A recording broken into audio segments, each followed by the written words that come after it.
It is so great to be back at From Day One. This is my second year at From Day One Salt Lake City, and I am joined by a group of incredible people today. I want to kick everything off by having them introduce themselves, their companies, and telling us their favorite kitchen tool. Tracie, let's start with you and just work down the line this way. All right, so my name is Tracie Kalmar. I am the head of HR at ApplicantPro. I've been there for 7 years. Absolutely love it and our people. My favorite kitchen gadget is the Pampered Chef chopper. You know, the meat chopper. It's best because I don't plan dinner very far in advance, so the frozen meat breaks it up for me. So that's my favorite one. Thank you. Awesome. My name is Josh Olofson. I am the VP of Employee Experience at Crumbl headquarters. If you don't know Crumbl, we provide happiness and sugar comas, which I'm sure some of you are probably experiencing after having a cookie out there, so I'm sorry for that. Favorite kitchen gadget. So before I worked at Crumbl, I was at Traeger Grills for a while. So I'd be remiss if I didn't say my favorite kitchen gadget is my Traeger grill. Specifically, they have a wireless meat thermometer that I use not only in the Traeger, but outside of the Traeger. If you're not cooking with a meat thermometer, you're not doing it right. So it doesn't have to be Traeger branded, but a meat thermometer of any kind, you'll have a better cooked meat if you have it, so. Thank you. Yeah.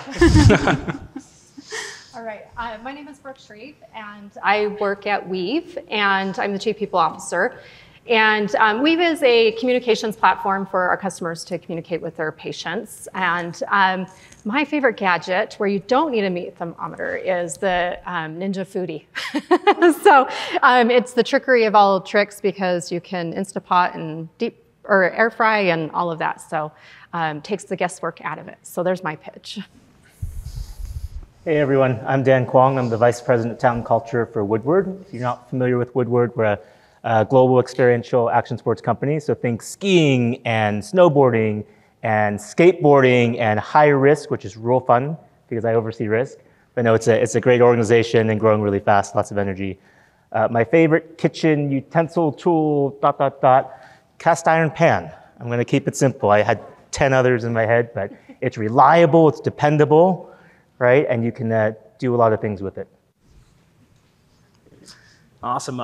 I'm Daniel Allred, VP of Human Resources at ZAGG. ZAGG does mobile phone accessories, so anything that's power, your screen protectors, your cases, et cetera.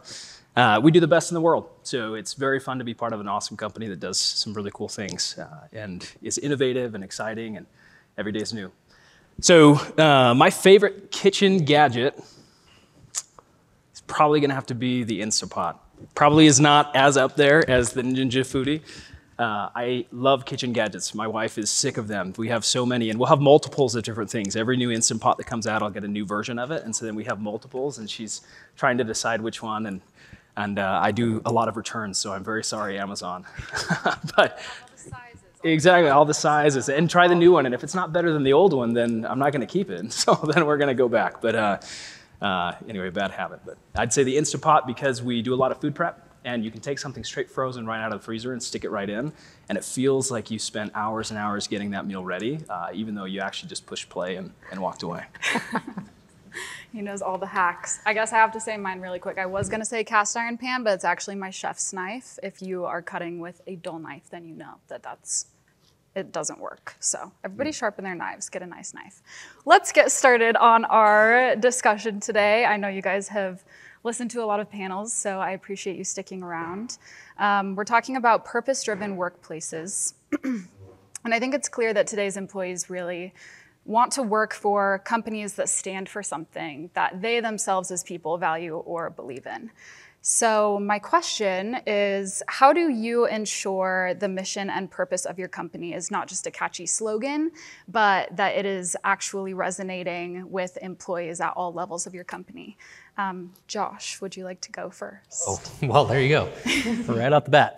Yeah, you know, something you just said really stands out to me, and that is, how do you take your company's purpose, your mission, your values, from just empty words on paper to something that's meaningful for your employees, right? And that's something that, you know, is one of my true focuses in my role that I've experienced both at Traeger and at Crumbl is, taking those words and making them real, right? And for example, at Crumbl, our purpose is creating meaningful moments with those who matter most, right? Like, no shame in your game if you're eating a box of Crumbl to yourself.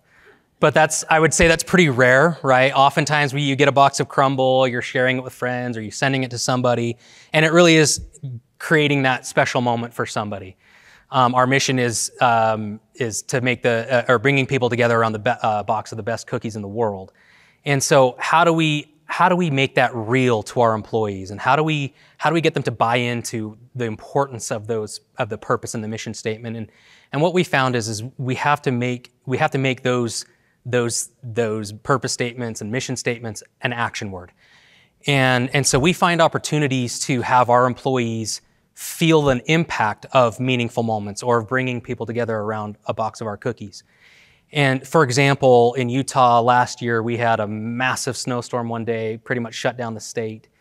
And instead of just telling everybody, hey, take the day off, we went a step further, and we said, hey, everybody, we're gonna work from home today, but instead of just working from home, we want you to create a memorable moment with your family members.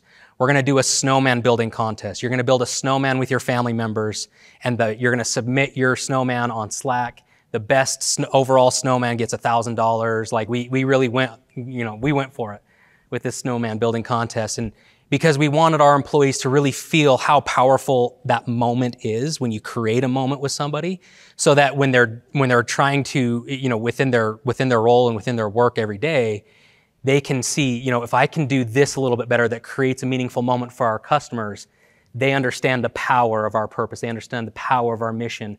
And so it's really creating making those statements actions and making your employees feel the power of those statements. Absolutely.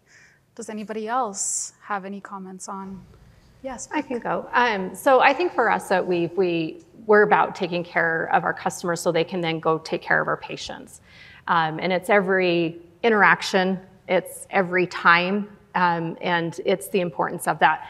And one of the things that we do is we're always bringing in those customer stories. And we actually have customers come into our town halls and visit us and talk about why they love Weave, also where we can improve, how we can help them more, what are their challenges. And so we have that tie and that relationship back to the customer.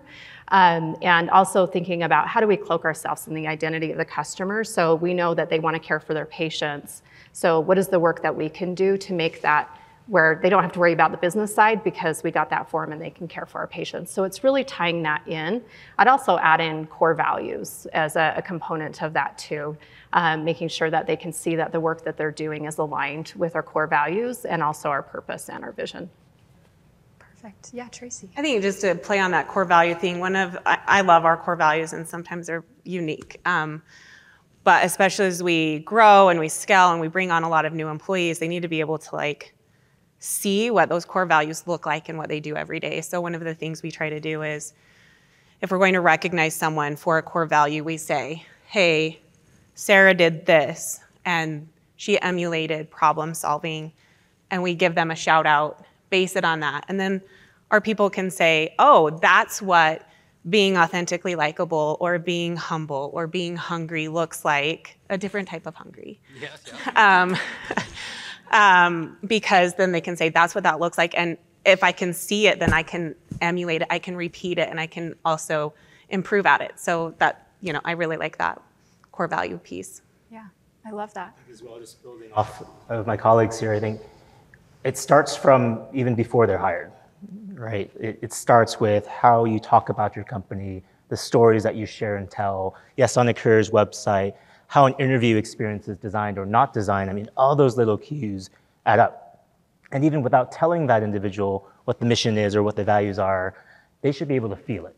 And they may not have the words for it, but once they hopefully get hired after a robust process, then you can share those words, right? It's about connecting the dots. It's also about personalizing the meaning.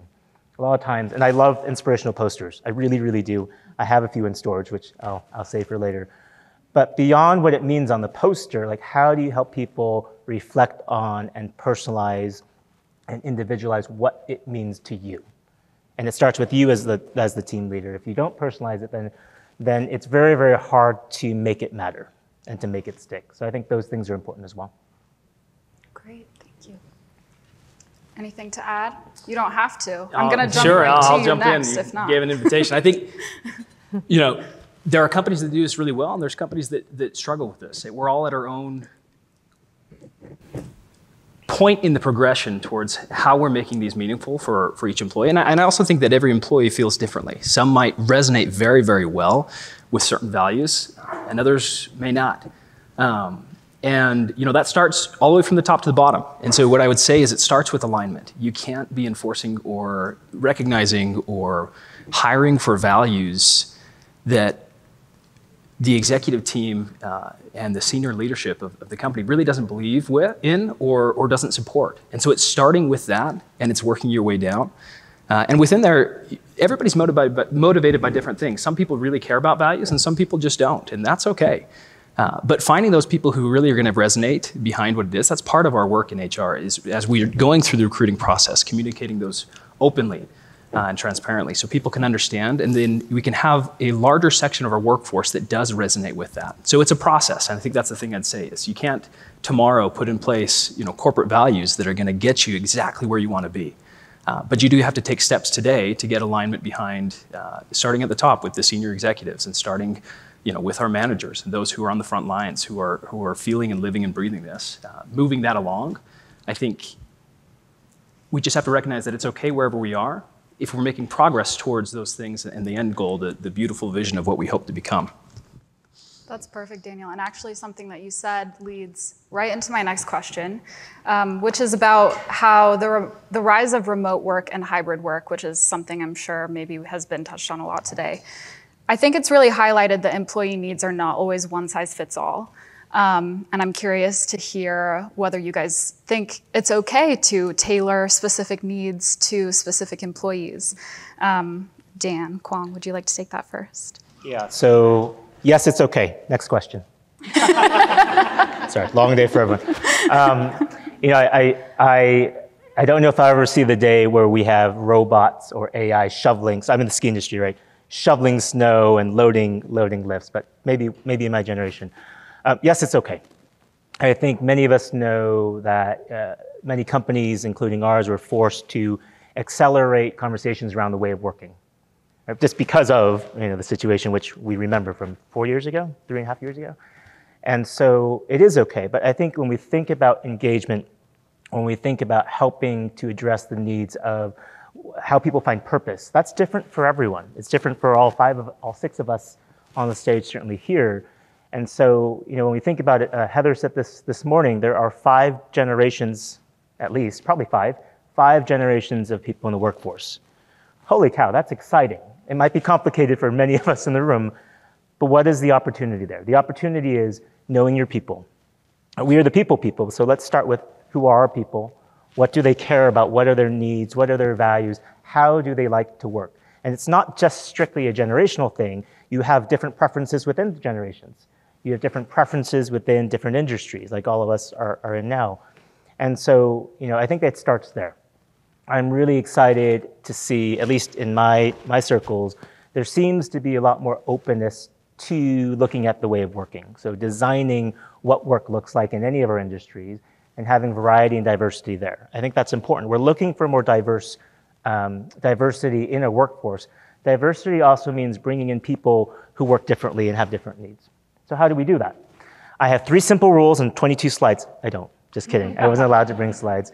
I think about a couple things, and my team thinks about this too. One, it's when people work. That seems like an obvious one. It may not be, right? There might be a lot of layers behind that, right? A lot of folks are looking for flexibility and autonomy. So in certain industries, not if you're a lift operator, unfortunately, you know, when you work can be flexible, right? And when the business needs you, there's a lot of opportunity to align individual needs with the needs of the business.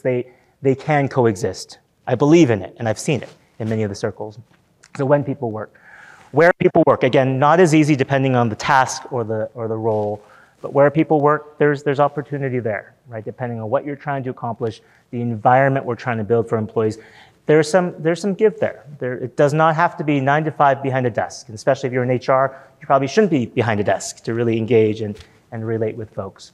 But where I see the biggest opportunity is probably the third bucket is how people work, which we're talking about right now. Right? We hopefully are doing our best to hire good people. And that is a blanket statement. There are so many good people out there. We just have to find them and pull back the layers and think a little creatively, look beyond the resume. So if we're going to hire them, then we should remove barriers. Right? We should set them up for success.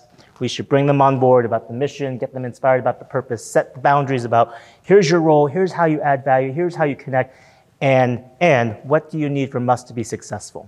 The how has a little bit more room. Again, not every single role, not every single industry, but the how is a really great opportunity to engage with our workforce that has a lot of needs that are all valid, just like we all have needs as well as HR professionals. Perfect. Does anybody else have a comment on that? I'll just say yes. Yes, it's okay. Yes, it's okay. And but you should expect that it's going to cause you issues. Anytime that you have a difference in how someone is treated, that's going to be something that somebody's going to bring up at some point, and you have to have a good reason for it. And so being intentional rather than being reactive, I think, is an important piece there. We've recently made the decision to hire certain executives that are remote. But within our company, their teams that they lead are required to be in office. And you can imagine the frustration that has caused and some of that friction. And so relying back on the strong reasons of why certain positions still have to be remote when we've also gone external to go find a remote position to be a leader in that capacity. And so being really clear and transparent with employees and your team members of why that is, so they can understand the reasoning and the logic and have it something that you can really stand behind. It can't be that you liked how this person talked to you better than this person, or that was a better reason because you resonated with that reason more. There's got to be something more than that. It has to be an objective reason of something that can cause that, because at some point you're going to have it called into question, and it's going to lead to questions. It's going to lead to issues. And so you need to be able to expect that. But at the same time, just because something's questioned, doesn't mean it's the wrong path to move forward with. That's great. All right, switching gears a little bit. I want to talk about employee engagement surveys and the role that these play in each of your companies and how you have implemented this feedback.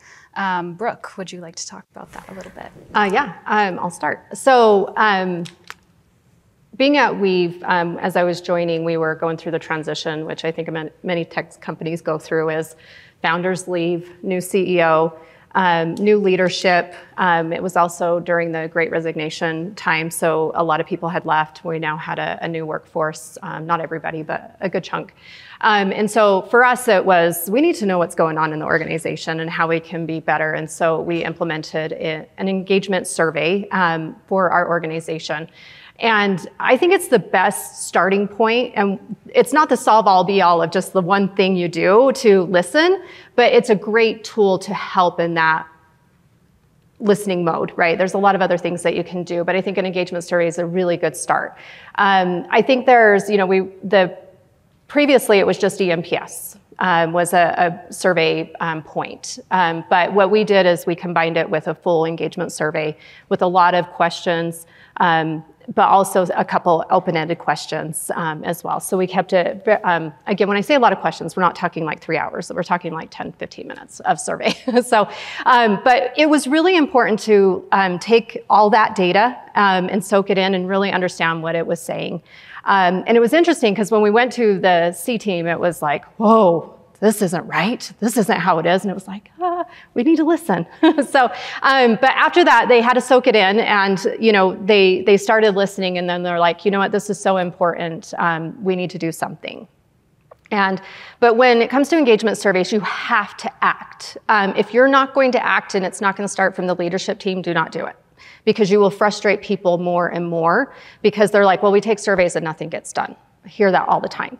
So it's really important that you have to act, but it's got to be at the executive leadership. It can't be HR doing it, because then it's not meaningful. So we had an offsite with our executive leadership to say, what are we going to solve and how do we solve this? And so we decided on 2 action items, so we could really clearly articulate those 2 action items and what we were going to do, and then continue to give updates on those actions so people knew that we were making change.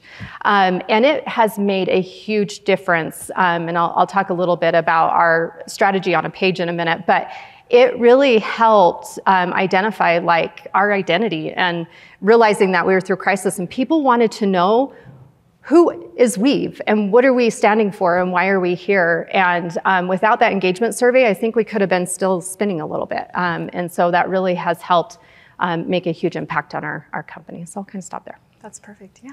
Yeah, and I would add to that, you know, not only did they need to see the action, I think it's important to be transparent with the results, right? I think that, you know, oftentimes companies will get those results and then they'll share, yeah, great, our happiness score is great, but they've tucked away that senior leadership is terrible, right? Or whatever it is. And so I think that employees want to know, right? They want to know where we're at, like they want to know the good, they want to know the bad, and then they want to know, what are we going to do, right? Like, what's the action plan from there? And so being as transparent as you can, because, you know, I think most of us, you know, I think most of us use anonymous, you know, surveys for our employee surveys, and you do that for a number of reasons. But again, you want to make it you do it anonymous so that people feel free to share openly and freely, but you don't want to make the results anonymous. You want to make those just as open and free as what they gave you from the employee standpoint. Right. Anybody else? Yeah, I can chime in. I actually, as my team knows, we just got our results back. So we work for an action sports company, 52-year-old startup. I was joking with the crew behind the scenes. And we have a ways to go, right? In some parts of our company, that was the first time that people even saw the initials EES, or what, EE what? And so, you know, at the end of the day, even though, you know, it is a long process, it's a big investment, it's feedback. So a lot of what we're trying to do with our population is conditioning folks to say, like, I'm okay sharing feedback. I trust that they're not going to look at my ID number and then come to my house and yell at me because of, I mean, some places maybe. So it's important to train folks to give that feedback. So we were really, really lucky this year. Lots of hard work from the team, not me. You know, last year we had 61% participation. This year we had 74%. Now we're getting good data. We're over that 70%. So even though it is scary for my president right now, he was anxiously waiting to see what the results were. It's an important tool, meaning how to help create a culture of feedback, especially when there's times of change. Now, it doesn't make sense to do an annual survey for every single company, especially with the pace of business. But the whole goal is to teach people how to give feedback and that they can trust that we're going to actually listen to you and not go through the motions. That's right. And in times of change, something else I wanted to touch on was a disconnect can start to happen in a company when there's accelerated growth or big changes. And ensuring that companies feel connected to your brand and your values in those moments is super important. I would love to talk to you, Daniel, about this first, because I understand that ZAGG has undergone a transition from a private company to a public company and now back to a private company. How did you navigate that with your employees? And what was that experience like? Yeah, ZAGG has gone through a lot of change. In the last year, we've replaced essentially our full executive team. And actually most of the step below that as well. That's a lot of change. In addition to the things that we cared about as a public company, we don't care about as much as a private company. We're private equity held, which means that there's one thing on their minds, and of course that's profit. That's what they're looking at. And that's very different from the culture that we had built before. So if we talk about a culture shock, the employees and what they got used to and what we hired for and who we were attracting, it's just very different from our go-forward plan. And so there's a bunch of things that I think we've done to kind of help this and navigate this change. And then I also want to say there's a lot of things we didn't do right. At the beginning, we were pretty shielded. The prior leadership was very hesitant to announce that there was a change in our way of doing business. And so there were benefits that were removed and nobody was even told about it, right? And so people would come and ask about a certain benefit and it's like, oh yeah, that was discontinued 6 months ago. Oh, well, shoot, well, why? And there was no why behind some of these decisions, et cetera. And so we've gone from that, where I think we stumbled and we made a lot of mistakes, to where we now have a lot better alignment. I don't think we're doing this perfectly, but we've worked really hard, and it involved a lot of hard decisions. One of those hard decisions was transitioning our executive team towards executives that aligned with the go forward purpose and values and things that we're really looking to do as a company. And that doesn't make somebody a bad person if they're not a part of the go forward strategy. At the end of the day, there was a massive change for our company. And people get to choose if they want to be part of that, move forward or not. And if they choose not to, again, they can be wonderful people. But what we found is there's nothing more demotivating than an executive who does not really believe or resonate or think that the things that the rest of the company is aiming for and striving for is what really matters or is going to bring us success. And so we had to get that alignment first. And I think we're not at the bottom of the hill on that. We're also not at the very top of the hill. We're probably 3/4 of the way up of that hill. But it takes time and it takes a lot of work and a lot of continued communication. Other things that we did that I think are massive improvements towards that, we put in monthly all hands. We went from where we had kind of one every 6 months or so. We were supposed to do them once every 3 months, but a lot of times they just kind of skipped one because it wasn't good news to give to the company, and so they'd kind of skip it.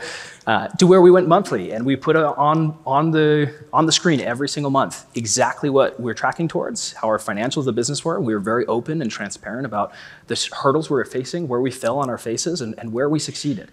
And so putting in place some of those different things, I think, have really been helpful. And then the last thing is we know that there's going to be turnover during times of change. Sometimes I think we lean away from that and we try to keep everyone that we can. And I think that's important for some roles and some positions, but at the end of the day, we can't force somebody. If the move forward direction is not what they really are excited and passionate about, we can't force them to stay. And so it's preparing ourselves, both structurally and through processes and also through the right tools to go and fill the positions that are needed, so that the extra burden doesn't get put on our colleagues, right? We've all been in that situation where somebody leaves and suddenly we shoulder that work. The faster we can relieve that burden, the easier it is for the move forward plan. And so as we've gone to recruit, we've been very transparent about what we're going through, what we're hoping to achieve, and the focuses of our company and how that's different from where it was before. And also we've been very transparent about how current employees feel about that, because we're still going through where there's some heightened emotions about the changes. There are people who were mentored by leadership who left. And that's a very emotional experience for people. And so what it comes down to is I don't think anybody's doing this perfectly. We've learned a lot. We've continued to try.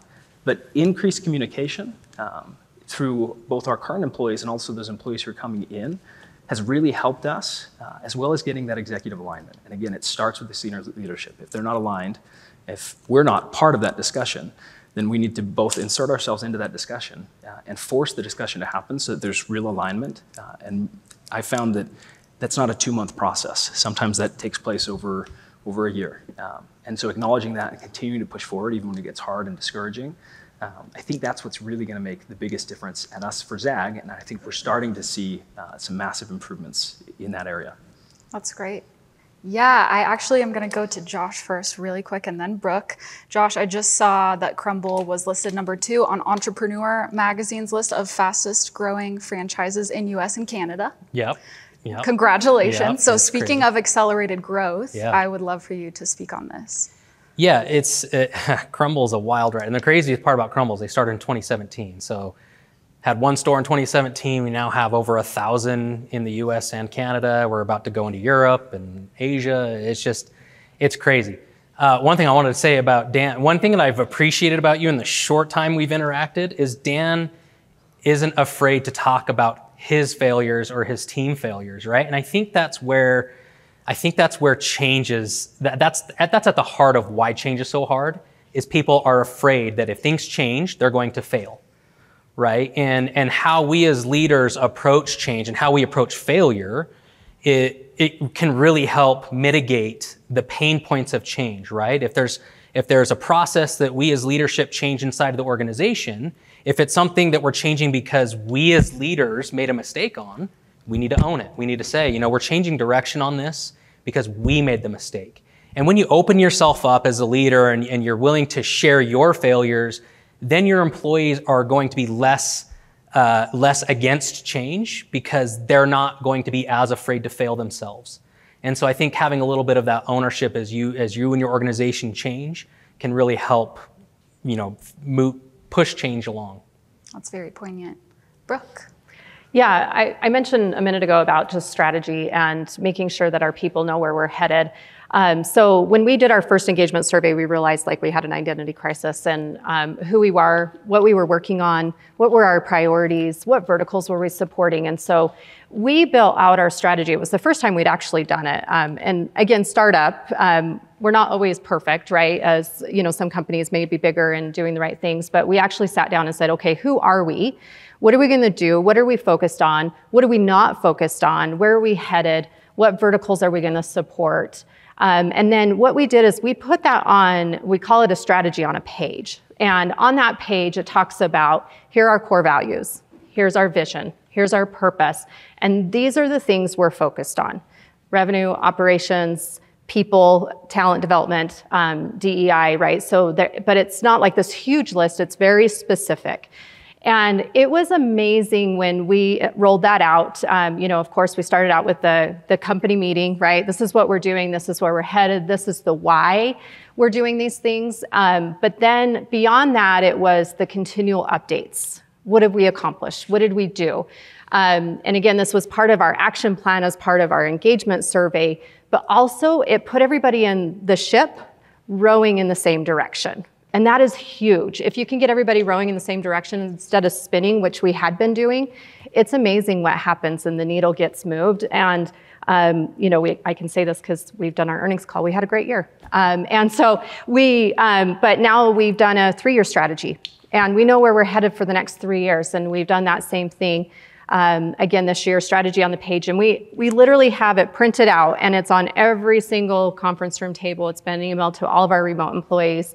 It's on every desk. So it's a reminder every single day on what we're doing and why we're here and what we're trying to accomplish. That's great. I feel like that leads into my next question as well, which might be directed toward you, but anybody else can jump in at any time. You talking about how important it is to have a clear path forward. I feel like for individual employees, we see that employees who are given clear career advancement paths are retained at companies longer than employees who aren't. How do you each make advancement opportunities clear to your employees?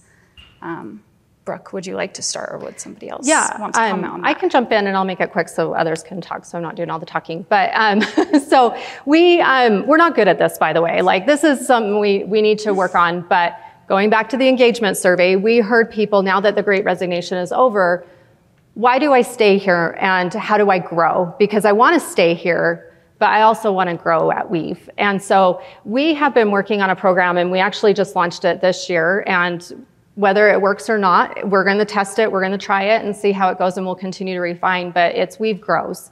And what we've decided as part of our engagement survey and our action plan was we want to help employees own their professional development and we will help support them as leaders.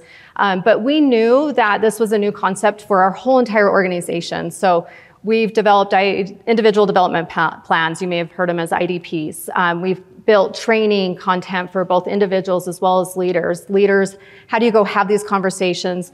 Employees, how do you go fill out an IDP and then go sit with your leader and tell them, this is what I'm thinking, this is how I can help you.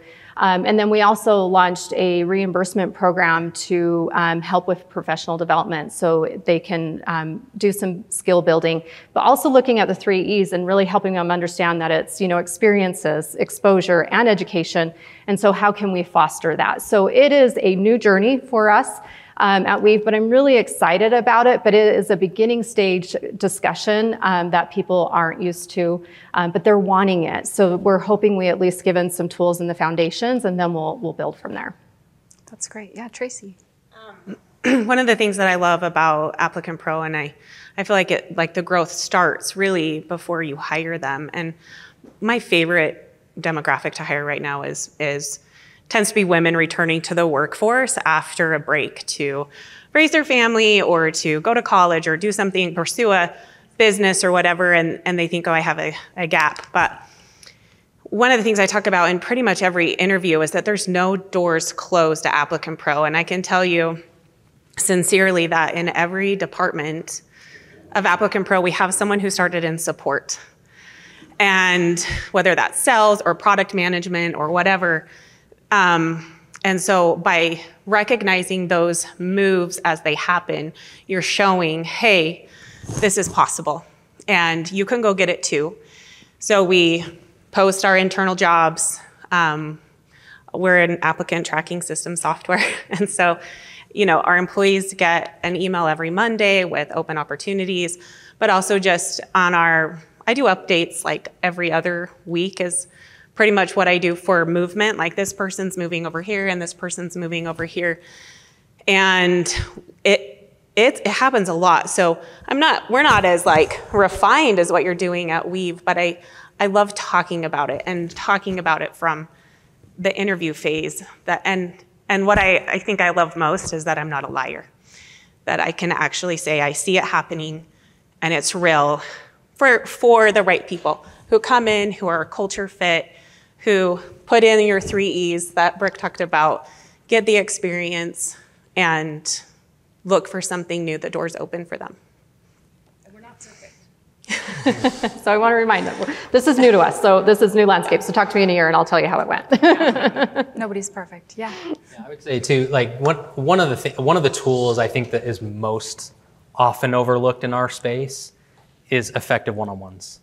If you can nail down an effective one-on-one, template or whatever process that you have in your organization, I think that is a vastly overlooked tool inside of our tool bag. And I don't think a lot of companies and a lot of teams do one-on-ones well, right? It's more reactive as opposed to proactive, right? It's like okay, what did you do this week? Oh, that's great. And that's not it's not a productive conversation.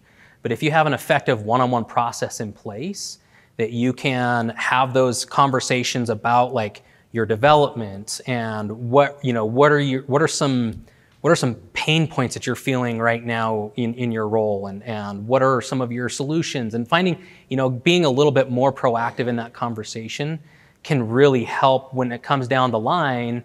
When you're building out, whether it's your yearly performance review, we just moved to a quarterly performance review process, whatever your review process is, if you're having effective one-on-ones, that bleeds into your performance review process, and it really enhances it and makes it a better overall experience, and it's not just a one-off conversation. Yeah, so asking the questions, it might be a little bit tough to hear the answer Right. to, and not just waiting for them to come up. Right. That's great. Anybody else want to talk about how they get that through their whole, yeah. Let me jump in. So we're even further behind, like from a formal, talent review and succession planning, and trying to figure out a path. Right. We come from action sports. In many ways, that's counterculture. So I've been super cautious to not apply a structure from another company to this current company. Right. The path may not be a ladder.